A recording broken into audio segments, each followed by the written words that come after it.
오늘 하나님께서 우리에게 주시는 말씀 이사야서 61장 1절로 11절까지입니다. 이사야서 오늘 아침에는 61장 1절로 3절까지 읽었지만 이 시간은 1절부터 11절, 61장 전체를 읽겠습니다. 우리가 이 말씀 같이 읽겠습니다. 읽겠습니다. 주 여호와의 영이 내게 내리셨으니 이는 여호와께서 내게 기름을 부으사 가난한 자에게 아름다운 소식을 전하게 하려 하심이라.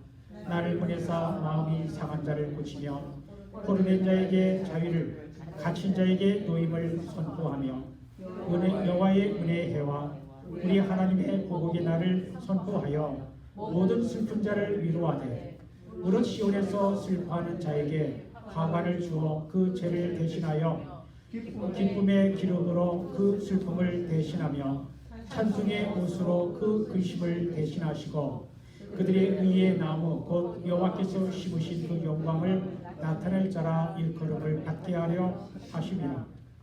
그들은 오래 황폐하였던 곳을 다시 쌓을 것이며 예부터 무너진 곳을 다시 일으킬 것이며 황폐한 성읍 곧 대대로 무너져 있던 곳을 그들을 중수할 것이며 외인은 서서 너희 양떼를 칠 것이요 이방 사람은 너희 복도와 호도원 지기가 될 것이나 오직 너희는 여호와의 제사장이라 일컬음을 받을 것이라.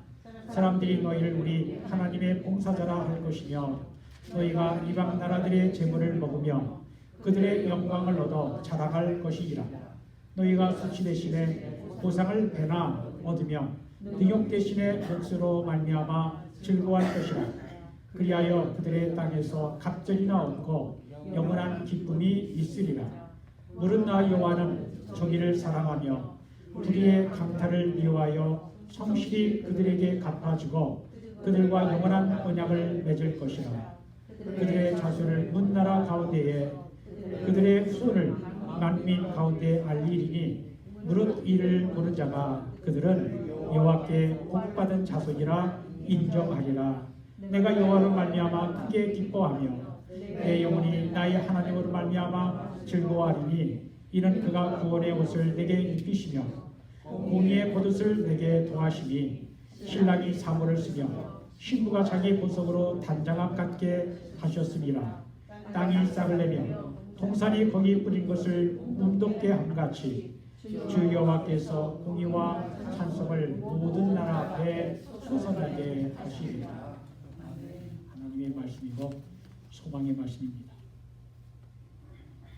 우리가 대림절을 지내면서 왜 예수님께서 오시기를 기다리는 것일까요? 그 이유는 예수님께서 기쁜 소식, 좋은 소식, 복음을 전하러 오시기 때문입니다. 복음이 무엇입니까? 복음은 복북자의 소리음, 복된 소리, 복된 소식이라는 뜻입니다. 성경의 원어인 헬라어로는 유안겔론이라고 하고 영어로는 굿뉴스라고 합니다. 또 가스펠 이렇게도 이야기하죠. 무엇이 복된 소식, 좋은 소식일까요? 세상에도 가끔 좋은 소식이 있습니다. 하지만 그런 것들과는 비교할 수 없을 만큼 기쁘고 좋은 소식은 예수님께서 구원자, 메시아로 오셔서 우리 인생의 근본적인 문제, 즉 죄와 죄의 억압과 가침으로부터 자유함을 얻게 함으로 우리 인생의 진정한 해방자로 오신다는 것입니다.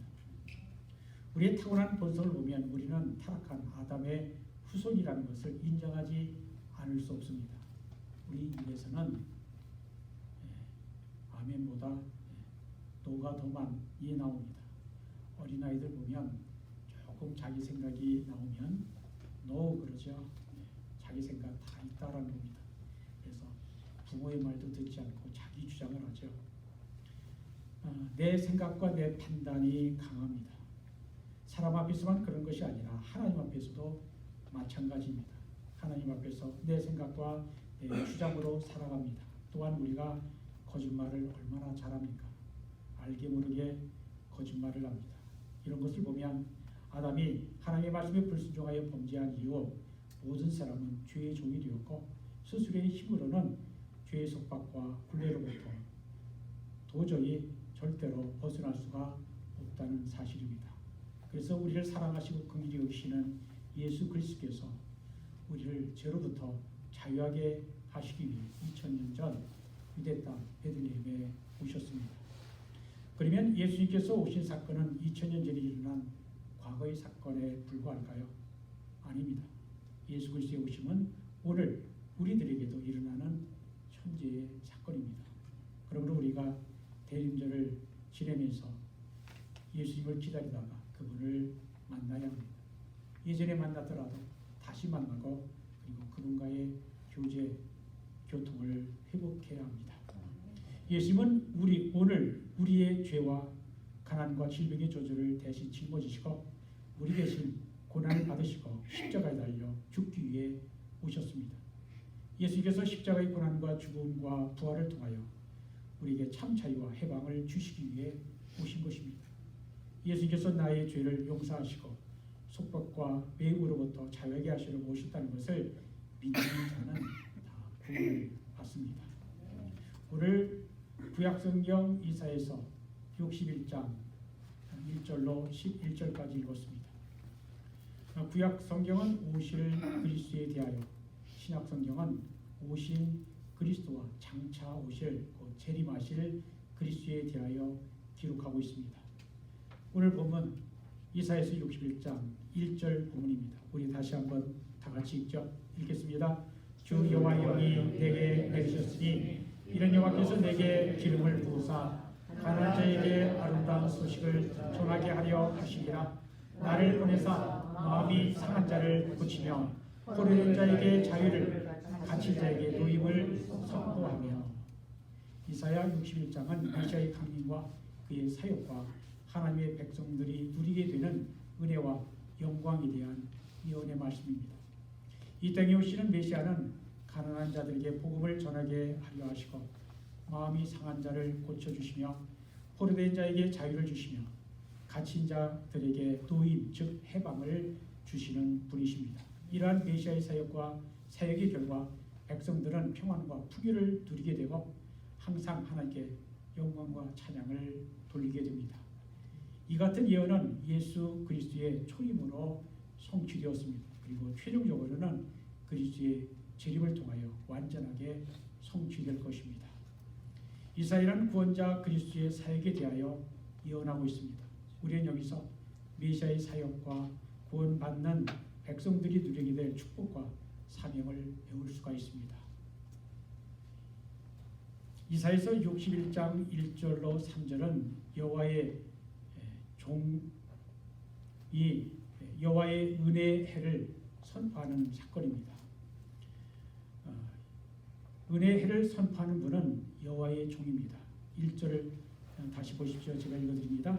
주 여호와의 영이 내게 내리셨으니 이는 여호와께서 내게 기름을 부으사 가난한 자에게 아름다운 소식을 전하게 하려 하심이라. 나를 보내사 마음이 상한 자를 고치며 포로된 자에게 자유를, 갇힌 자에게 노임을 선포하며 라고 말씀합니다. 여기서 성령이 임하시고 기름 부음을 받은 나는 누구일까요? 어떤 사람은 이사야 또는 이사야라고 불리는 익명의 선자라고 말합니다. 또 다른 사람은 이사야서 42장, 49장, 50장, 53장이 나오는 여호와의 종, 고난받는 종이라고 말합니다. 예수께서 이 종을 자기 자신에게 적용하셨다는 사실은 이 두 번째 해석을 지지하는 증거입니다. 여호와의 종, the servant of the Lord. 이 여호와의 종은 누구인가? 종은 완전한 순종을 의미합니다. 이 여호와의 종, 하나님의 말씀의 명령에 절대적으로 순종하고자 하는 이 하나님의 종에 대해서 이사야서 42장은 성부 하나님께서 이렇게 말씀하십니다. 내가 붙드는 나의 종, 내 마음에 기뻐하는 자, 곧 내가 택한 사람을 보라. 내가 나의 영을 그에게 주었은즉 그가 이방에 정의를 베풀리라. 이사야서에는 여호와의 종의 노래가 4개가 나옵니다. 이사야서 42장은 여호와의 종의 노래의 첫 번째입니다. 42장 1절로 4절 혹은 1절로 9절까지입니다. 그리고 여호와의 종의 두 번째 노래는 49장 1절로 7절이고 세 번째 노래는 50장 4절로 9절까지입니다. 그리고 네 번째 노래는 그 유명한 이사야서 53장입니다. 고난받는 종이죠. 여호와의 종은 여호와의 영이 그에게 임하심으로 그의 사역을 시작합니다. 여호와께서 그 종에게 기름을 부으십니다. 성령의 기름입니다. 구약시대 왕제사장 선지자들이 그 머리에 기름 부음을 받았습니다. 기름 부는 것은 거룩한 목적을 위해 구별되었다라고 하는 표시였습니다. 여기에서 기름 부음을 받은 자는 메시아입니다. 메시아는 히브리어이고 기름 부음을 받았다라는 뜻을 가지고 있습니다. 헬라어로는 크리스토스, 영어로는 크라이스트, 메시아나 그리스도나 다 구원자다, 세이비어다 라는 뜻입니다. 오늘 본문에도 구원이라고 하는 단어가 여러 번 나오죠. 여호와께서 그 종에게 성령으로 기름을 부으셔서 메시아 사역을 감당하게 하십니다. 누가복음에 의하면 예수님께서 어릴 때부터 자라나셨던 고향 나사렛 회당에 가셔서 이사야서를 읽으셨습니다. 그 말씀이 이사야서 61장 1절과 2절입니다. 누가복음 4장 18절 19절을 읽어드립니다. 주의 성령이 내게 임하셨으니 이는 가난한 자에게 복음을 전하게 하시려고 내게 기름을 부으시고 나를 보내사 포로된 자에게 자유를, 눈먼 자에게 다시 보게 함을 전파하며 눌린 자를 자유롭게 하고 주의 은혜의 해를 전파하게 하려 하심이라 하였더라. 누가복음에는 이사야 61장에 주 여호와의 영이란 말을 주의 성령이라고 했습니다. 예수님은 메시아의 사역에 대한 예언인 이사야 61장 1절 2절을 읽으신 다음 책을 덮으시고 맡은 자에게 주시고 앉으셔서 자기를 주목해 보는 사람들에게 말씀하셨습니다.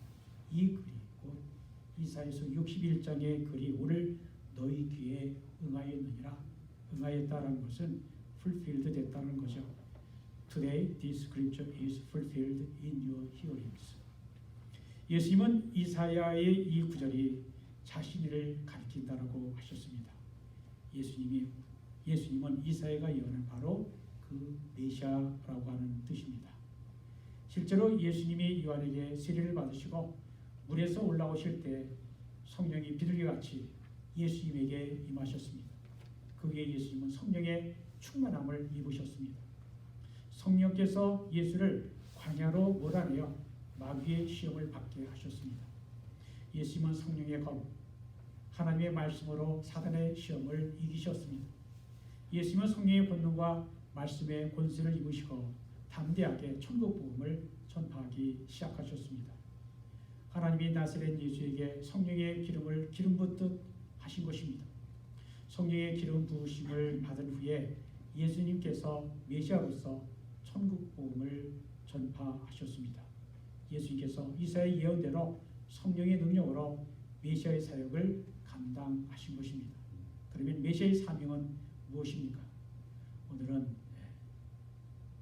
아침 시간과는 달리 이사야서 61장을 통해 살펴봅니다. 첫 번째는 아름다운 소식을 전하는 사명입니다. 메시아는 가난한 자들에게 아름다운 소식을 전하십니다.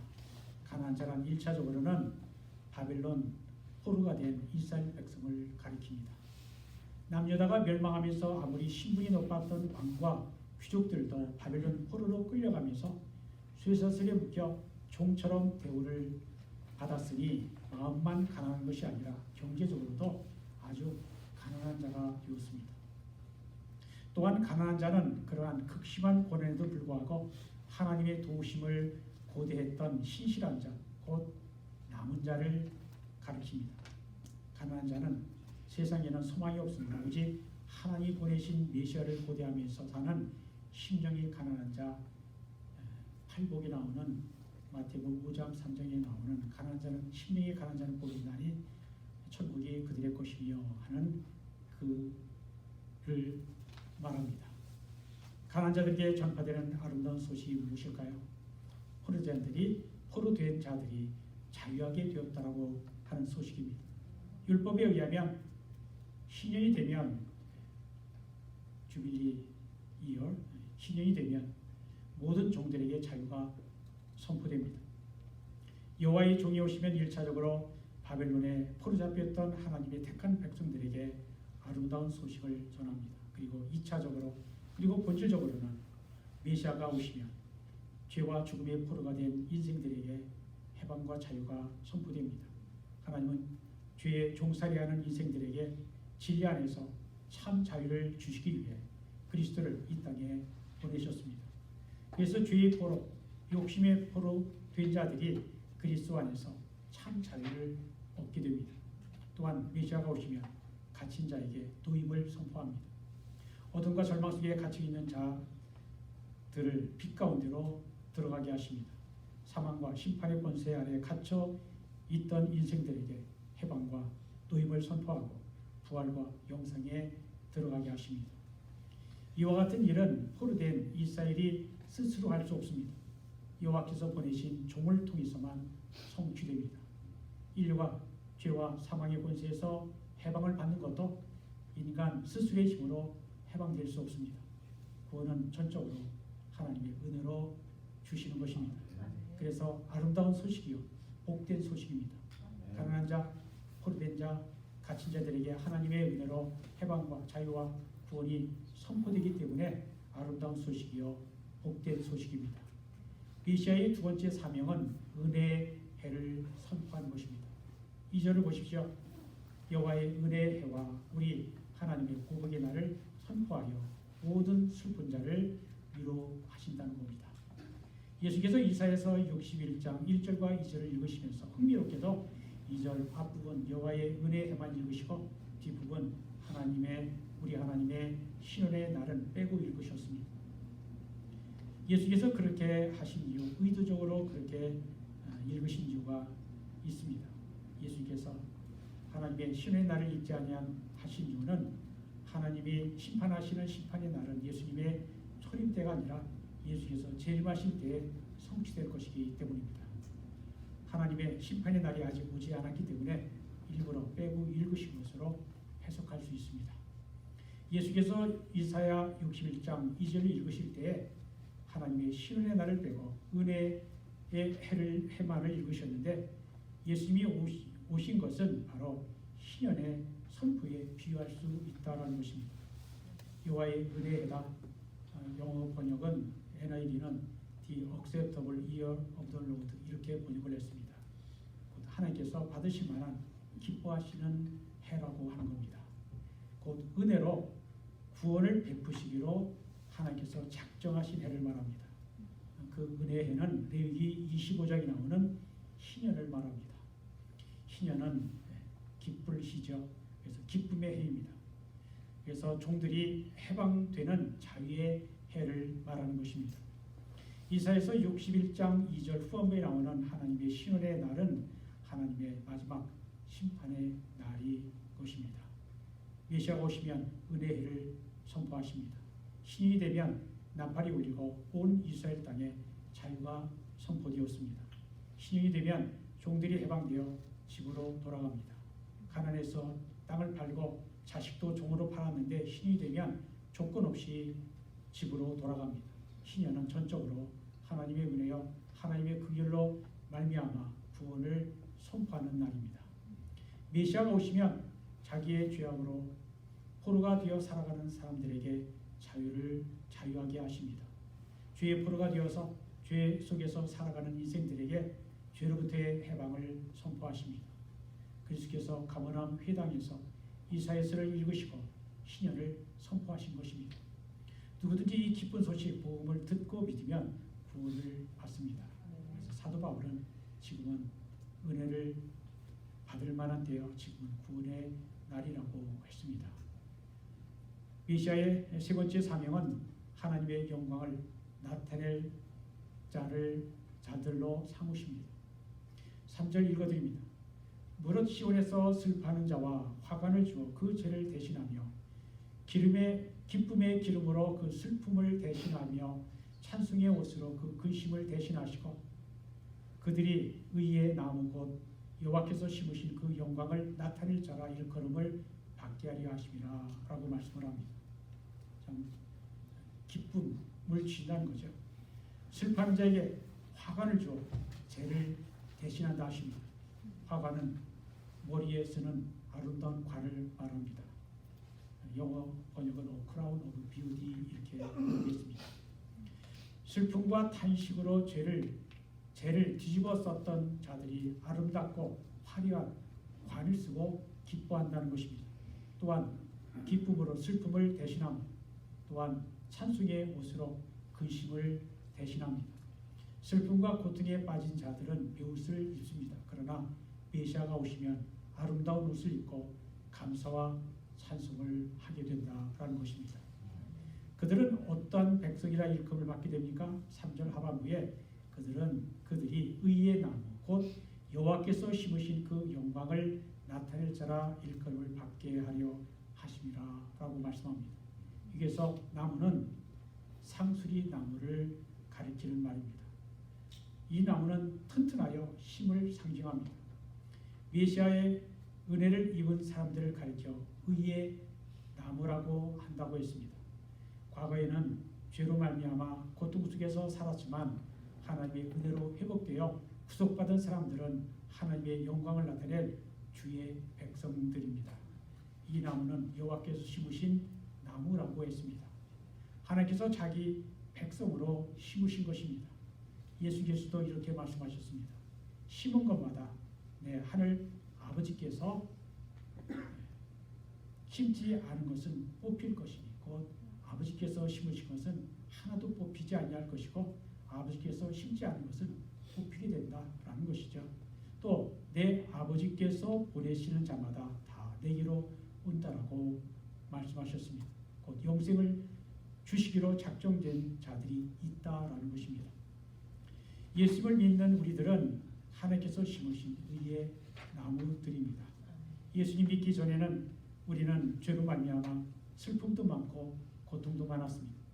걱정, 근심이 끊이지 않았습니다. 끊임없이 마귀의 유혹과 공격을 받았습니다.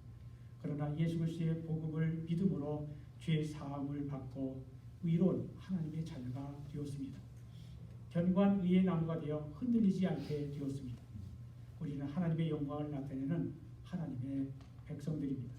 근심, 걱정에서 해방되고 죄와 사망의 권세에서 자유하게 되었습니다. 구원과 영생을 얻었습니다. 우리는 하나님께서 심으신 의의 나무입니다. 아버지께서 심으셨으니 결코 절대로 뽑히지 않을 것입니다. 하지만 이러한 구원의 기회는 항상 주어진 것이 아닙니다. 영원히 구원의 문이 열려 있지 않습니다. 언젠가는 닫힐 것입니다. 하나님께서 은혜를 베풀어 주실 때 복음을 받아들여야 합니다. 복음을 듣는 지금이 은혜 받을 만한 때요 구원의 날인 것을 알아야 합니다. 그런데 어떤 분은 복음을 전하면 지금은 믿을 때가 아니라고 합니다. 여러 가지 개인적인 문제 해결해야 한다고 합니다. 그런 다음에 예수를 믿겠다고 합니다. 또 어떤 분은 자기의 계획과 꿈을 이룰 위해 예수님을 믿겠다고 합니다. 이런 분들은 하나님의 은혜를 헛되이하는 분들입니다. 이런 분들에게도 우리는 인내심을 가지고 담대히 복음을 전할 수 있게 되기를 바랍니다. 예수께서 이사야 61장 4절 이하의 말씀을 인용하지 않으셨지만 우리는 계속해서 읽겠습니다. 하나님의 백성들이 누릴 것과 사명이 기록되어 있습니다. 여호와의 종 메시아가 은혜의 해를 선포한 후에 택한 백성에게 어떤 일이 일어납니까? 은혜의 해는 예루살렘의 재건과 회복에 관한 메시지입니다. 포로로 인하여 벌어졌던 황폐한 예루살렘 성읍을 다시 쌓을 수 있다라고 하십니다. 4절을 보십시오. 그들은 오래 황폐했던 곳을 다시 쌓을 것이며 옛부터 무너진 곳을 다시 일으킬 것이며 황폐한 성 곧 대대로 무너져 있던 것들을 중수할 것이며 유다가 바빌론의 포로로 잡혀가 있던 동안 유다 땅의 땅과 성읍은 황폐해졌습니다. 그 세월이 50년에서 70년 된다라고 지난주에도 나누죠. 포로 생활 70년인데 실제로는 한 50년부터 70년 사이입니다. 그러나 50년이면 긴 세월이죠. 무슨 일이 일어날지 까마득한 그러한 세월이기는 합니다. 그러나 하나님의 의의 나무가 백성들이 무너진 곳을 다시 쌓아 올립니다. 옛부터 무너진 곳을 다시 일으킵니다. 하나님의 백성들이 다시 돌아와 곧 포로 귀환해서 예루살렘에 거주하게 됩니다. 그것이 에스라 느헤미야서에 잘 기록되어 있죠. 이스라엘의 남은 자들만이 아니라 여호와께로 돌아온 이방인들도 거주하게 됩니다. 예루살렘에 올라온 이방인들은 이스라엘을 돕는 자들이 될 것입니다. 5절을 보십시오. 외인은 서서 너희 양떼를 칠 것이요 이방 사람은 너희 농부와 포도원 지휘가 될 것이라. 여기 외인, 영어는 에이언입니다. 그리고 이방 사람은 포리너스요. 곧 같은 뜻입니다. 외인이 곧 이방인이 이스라엘의 양떼를 칠 거라고 합니다.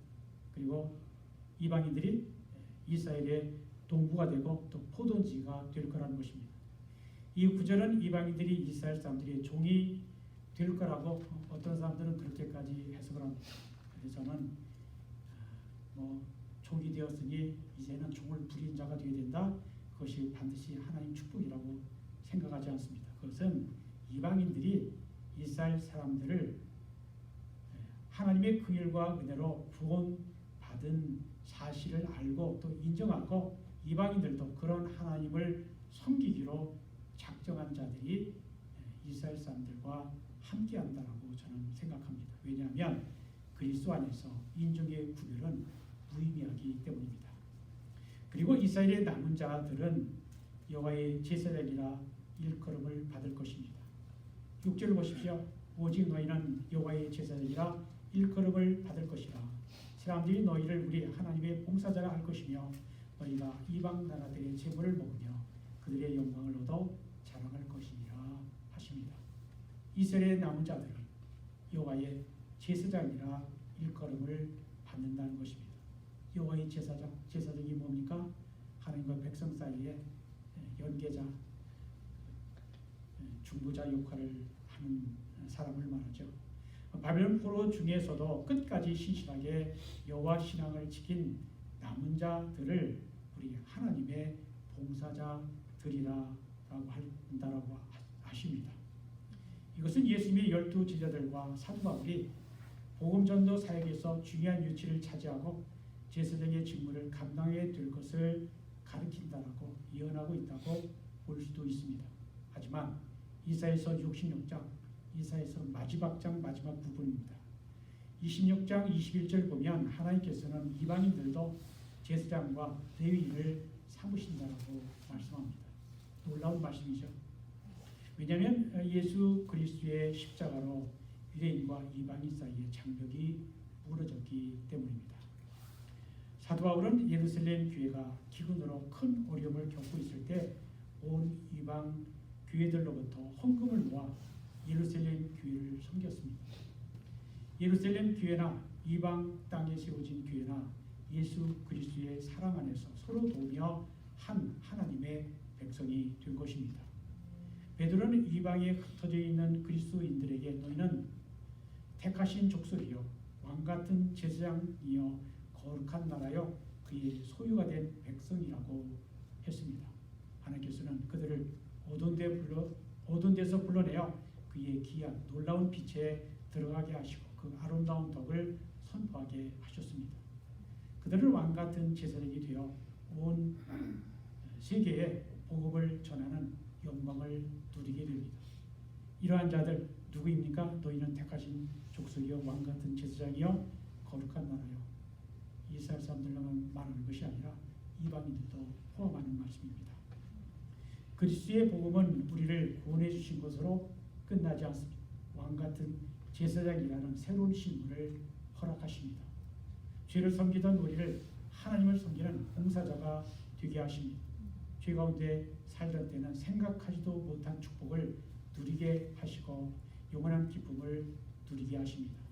우리에게 메시아를 보내어 주사 죄와 사단에 포로된 삶에서 구원하시고 왕같은 제사장이 되게 하십니다.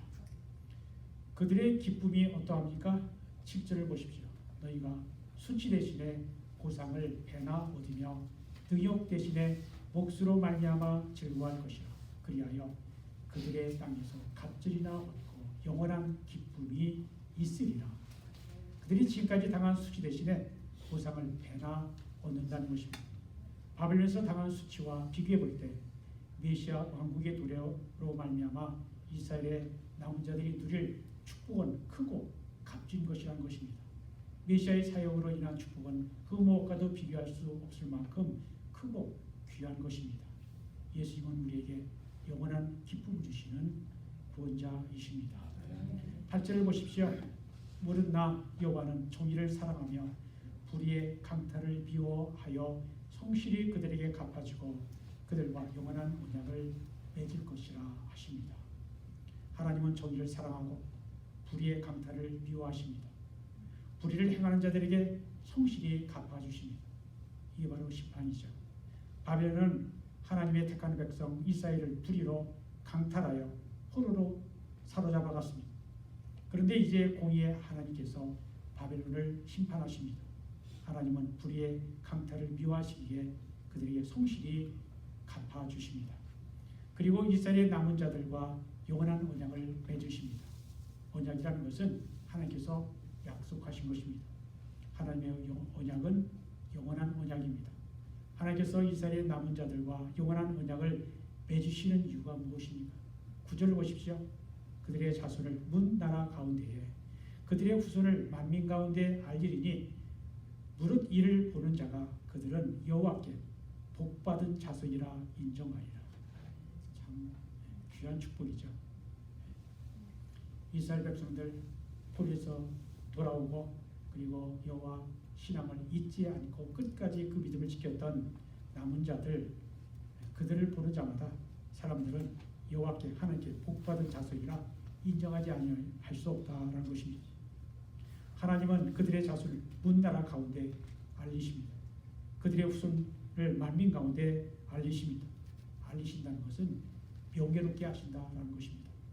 또한 그들을 보는 자들은 다 그들은 여호와께 복받은 자손이라고 인정하게 하신다는 것입니다. 초대 예루살렘 교회가 뜨거운 사랑의 공동체가 되어 서로 돕고 사랑하고 위로하고 격려하는 모임이 되었을 때 그들은 세상에서 칭송을 받았습니다. 많은 사람들이 그들을 보고 주께로 돌아왔습니다. 이제 이사야서 61장 마지막 부분 10절, 11절입니다. 마지막으로 구원의 하나님을 찬송합니다. 10절을 보십시오.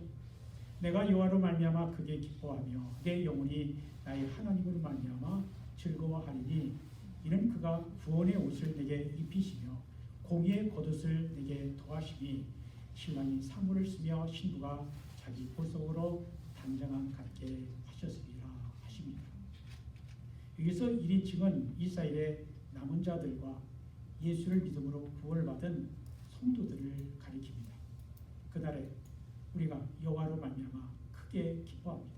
그 이유는 하나님께서 구원의 옷을 입혀 주셨기 때문입니다. 구원의 옷은 예수 그리스도의 의의 옷입니다. 하나님께서 그의 아들 메시아의 구속 사역을 통하여 그들을 구원하고 보호하는 영적인 옷을 입혀 주신 것입니다. 이것은 전적으로 하나님의 은혜입니다. 그러므로 영적 이스라엘 교회는 하나님과 예수 그리스도를 찬양하지 아니할 수 없습니다. 이사야서 61장 마지막 장 11절을 보십시오.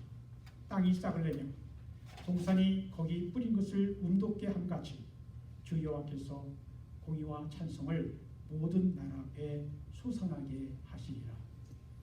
땅이 싹을 낸다는 말은 단비로 촉촉해진 땅에서 새싹이 움튼 것처럼 메시아가 오시면 하나님의 의가 돋아나서 자라게 된다라는 것입니다.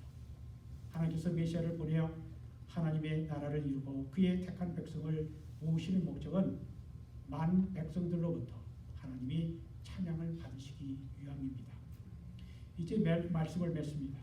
이사야서 61장은 바벨론에서 포로로 고통을 받는 이스라엘 백성들에게 전해진 위로의 말씀이면서 동시에 메시아가 이 땅에 오실 때 이루어질 구원의 역사를 나타내는 말씀입니다.